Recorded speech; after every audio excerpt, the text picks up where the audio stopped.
Hello বন্ধুরা, দেখুন বৈতার শাক আমরা বাজার থেকে আজকে বৈতার শাক কিনে নিয়ে এসেছি। বৈতার শাক কিনে নিয়ে এসে ভালো করে কেটে ধুয়ে পরিষ্কার করে নিয়ে কড়াইতে বসিয়ে দিয়েছি লবণ এবং বৈতার শাক ভাপানোর জন্য। তো এই যে দেখুন বৈতার শাক ভাপানো শেষ করে পানি টিং দিয়ে ফেলে দিয়ে কড়াইটি পরিষ্কার করে ধুয়ে ওই কড়াই তেল দিয়ে আমরা মরিচ আর পেঁয়াজ ভেজে নিচ্ছিলাম।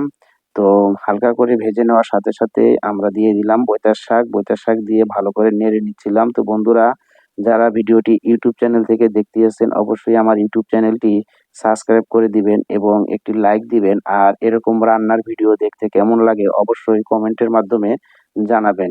তো বৈতার শাক ভাজি করা শেষ, আমরা কড়াইটা পরিষ্কার করে নিব।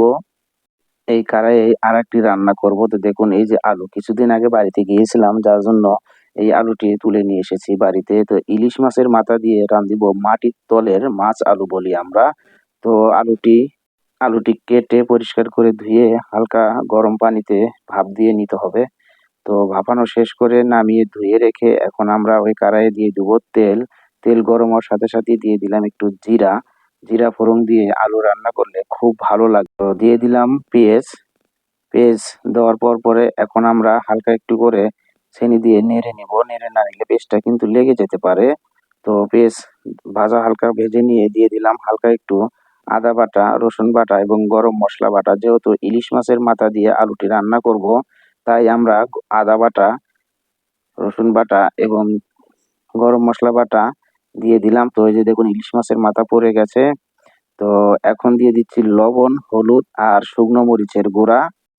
তো শুকনো মরিচের গুঁড়া দিয়ে দিয়েছি বন্ধুরা। শুকনো মরিচের গুঁড়া দিয়ে এখন মাছের মাথাটাকে আমরা একটু লাড়া দিয়ে নিতে হবে। মাছের মাথা যেহেতু আমরা ভেঙে দিব, তো এই যে দেখুন মাছের মাথাটা কিন্তু আমরা ছেনি দিয়ে নাড়তেছিলাম। তো মাছ নাড়তে নাড়তেই আমরা হালকা একটু কিন্তু পানিও অ্যাড করেছিলাম বন্ধুরা, যেটা বলতে ভুলে গেছি। তো এই যে দেখুন মাছের মাথাটা কিন্তু একেবারে ভেঙে দিয়েছি।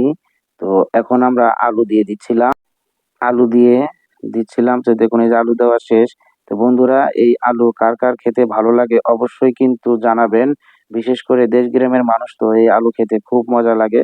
আর আমার কাছেও বন্ধুরা খুব ভালো লাগে। তো আলুটা কষানো শেষ, এখন আমরা দিয়ে দেবো পানি। অনেকেই গরম পানিও দিতে পারেন, আবার সাধারণ পানিও দিতে পারেন। তো আমরা গরম পানি না, হালকা একটু কুসুম গরম পানি অ্যাড করেছিলাম।